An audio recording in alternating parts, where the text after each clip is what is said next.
Είμαι ο Ανδρέας Γερολέμου, μαέστρος του Φωνητικού Συνόλου του Δήμου Λάρνακας από την Κύπρο και βρισκόμαστε σήμερα εδώ για να παρουσιάσουμε μια όμορφη συναυλία αφιερωμένη στα 50 χρόνια της εισβολής και κάποια κυπριακά τραγούδια που πρέπει οπωσδήποτε να τα ακούσετε και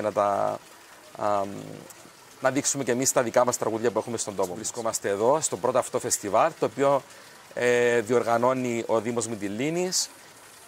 Ζούμε υπέροχες μέρες από χθες και από προχθές, διοργανωμένο πολύ όμορφα και ελπίζω να γίνει θεσμός και να μας δοθεί ξανά ευκαιρία να είμαστε εδώ μαζί σας. Να πω ένα μεγάλο ευχαριστώ στους οργανωτές, στους διοργανωτές, στο Δήμο γενικά, στο Δήμαρχο για τη φιλοξενία. Σήμερα, σε αυτό το χώρο, θα έχουμε τη χαρά και την τιμή να ακούσουμε δύο πολύ όμορφες ορχήστρες, την Πολυφωνική Ορχήστρα Μυτιλήνης και το Φωνητικό Σύνολο που μας έκανε την τιμή να ταξιδέψει από τη Λάρνακα για να είναι σε αυτό το φεστιβάλ.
Βιώσαμε μια πάρα πολύ ωραία βραδιά, μια ορχιστική βραδιά από τη χοροδία της Μυτιλήνης και από τη χοροδία της Λάρνακας, της Μαρτυρικής Κύπρου. Και είναι σημαδιακή η επέτειος για τα 50 χρόνια από την εισβολή και κατοχή της Κύπρου.